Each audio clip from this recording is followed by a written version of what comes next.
बहू की नाई की दुकान। अब आप बोलेंगे कि महिलाएं नाई नहीं बल्कि ब्यूटिशियन बनती है, लेकिन हमारी शीतल बहू वो है अलग, क्योंकि वो बनी है नाई। वो नाई जो मर्दों के बाल काटता है। ये क्या है बहू, क्या ये नुक्कड़ में तुम शीशा लगाकर कुर्सी रखकर बैठ जाती हो? अरे ये नाई वाला काम करने की जरूरत क्या पड़ गई बहू? माँ जी वो क्या है ना कि मैं भी कुछ कमाना चाहती हूँ, खुद का बड़ा पार्लर खोलना चाहती हूँ, लेकिन क्या बहू, अब तू नुक्कड़ में लड़कों के बाल काटती ठीक लगेगी क्या? माँ जी प्लीज आप तो साथ दे, पार्लर का काम करना सीखना था मुझे, लेकिन अभी लड़कों के बाल काटना सीखा ही था कि पापा ने कहा वो लोग एकेडमी के आगे के पैसे नहीं दे पाएंगे और फिर शादी करा दी। माँ जी ये भी किसी तरह कमा कर घर चला रहा है, उस पर अब मैं कहूँ कि मुझे काम सीखना है, मुझे पैसे दो, तो अच्छा नहीं लगेगा ना। अच्छा ठीक है जा बहू, लेकिन तू नाई कहलाएगी, ब्यूटिशियन नहीं, ये ध्यान रखना। अरे इससे क्या लेना देना माँ जी, क्या हो गया, काम तो काम होता है ना, आगे बढ़ने के लिए कहीं से तो शुरुआत करनी ही होगी। देख ले बहू, तू और तेरा पति ठीक है तो हम भी ठीक है, हमें फिर क्या परेशानी हो सकती है। खैर किसी तरह सब ठीक हो जाता है और बहू की नाई की दुकान चल पड़ती है। अरे क्या बात है शीतल, कल तो नुक्कड़ में तुम्हारी बहुत तारीफ हो रही थी। अच्छा क्या बात हो रही थी? वो रमेश है ना, वो बोल रहा था भाभी जी ने बाल काटा तो बिल्कुल हीरो स्टाइल में। बोल रहा था बड़े से बड़े पार्लर वाले ऐसा बाल नहीं काट सकते। हाँ वो मुन्ना भी बोल रहा था भाभी ने तो बिल्कुल विराट कोहली जैसी दाढ़ी बना दी है। अब तो शादी के लिए भी लड़की वाले मान गए, अगले महीने शादी भी तय हो गई है उसकी। मुन्ना की शादी तो उसकी शक्ल के कारण कब से नहीं हो पा रही थी। अच्छा है ना माँ, कल दुकान थोड़ा जल्दी खोलना होगा, वो क्या है ना आज बहुत से लोग भीड़ लगाकर खड़े थे। अब क्या था, शीतल की दुकान चल पड़ती है। फिर एक रोज, बहू तू सारा दिन नाई की दुकान में वक्त दे रही है, अरे कब पार्लर का काम सीखेगी? खुद को किसी एकेडमी में डाल और कोशिश कर के आगे बढ़ और जो तू चाहती थी वो हासिल कर। हाँ माँ जी वो क्या है ना, कल कुछ लड़के आए थे ट्रेनिंग लेने के लिए, तो वहाँ मैंने ट्रेनिंग का काम भी शुरू कर दिया है। माँ जी अब नुक्कड़ से निकलकर बाजार में बड़ी दुकान लेनी होगी। ठीक है बहू, देख ले जो सही लगे।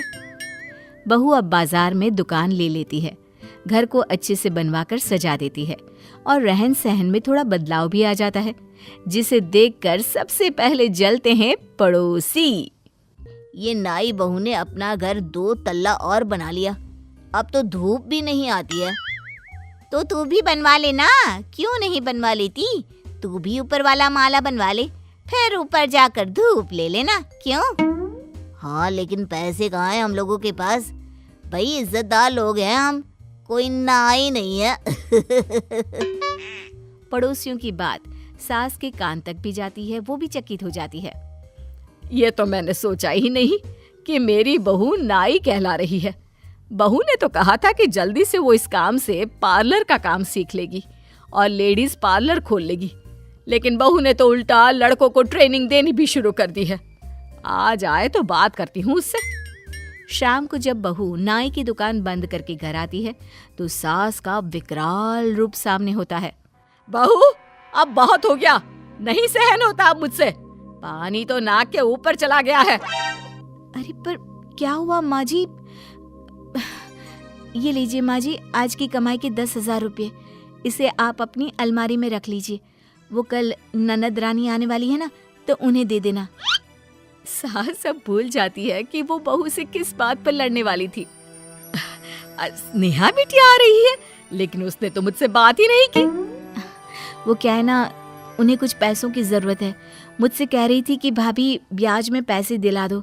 मैंने कहा घर पर माँ से ले लीजिए, तो कल आती है तो स्नेहा को ये पैसे दे दीजिएगा, ठीक है? अरे जीती रहे बहू, जीती रहे, स्नेहा के लिए कितना सोचती है तू। माँ जी आपने भी तो मुझे एक ऐसा काम करने की छूट दे रखी है जो मर्द किया करते हैं, नाई की दुकान।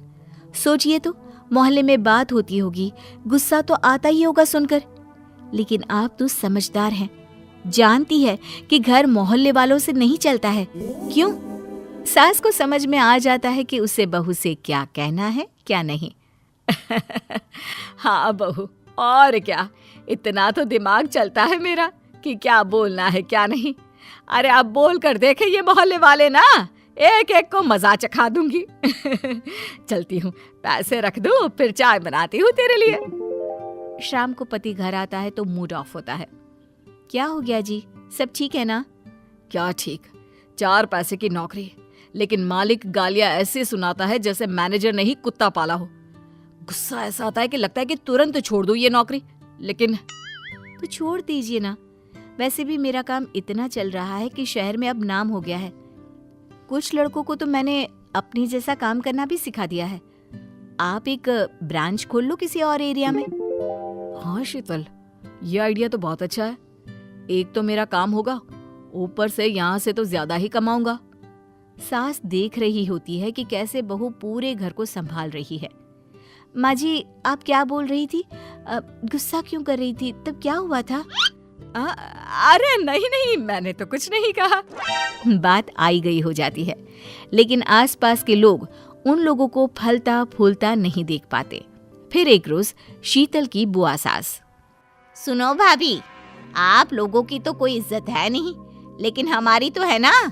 अपनी बहू को बोलो ये नाईगिरी करनी छोड़ दे। अब तो सुना महेश भी नौकरी छोड़ रहा है, सही बात है क्या? सास कुछ नहीं कहती। जब वो घर देखती है तो उसे संपन्नता दिखती है, लेकिन जब वो समाज देखती है तो बहू का काम उसे शर्मिंदा करता है। वो क्या करे? शीतल, नई दुकान भी अच्छी चल रही है। वैसे अब शहर में तुम्हें सब जानने लगे हैं। हाँ, अब तो बेटा तुम भी देख सकते हो बिजनेस, तो बहू ना जाया करे दुकान। कम से कम ये नाई तो नहीं कहलाएगी ना। क्यों? वो क्या है ना, रिश्तेदार और पड़ोसी बहू को नाई नाई कहते हैं तो अच्छा नहीं लगता मुझे। सास के समझाने पर बहू दुकान जाना छोड़ देती है, लेकिन कुछ ही महीनों में हम लोगों का हाल फिर वही हो रहा है। तुम्हारे काम से काम चला था, लेकिन तुम नहीं दिखती हो तो लोगों को लग रहा है कि तुमने नाई की दुकान को किसी और को बेच दिया है। इस महीने तो दुकान का किराया भी नहीं निकलेगा, पैसे कहाँ से आएंगे? वो स्नेहा दीदी को 10,000 दिए थे, वो मांग लीजिए ना।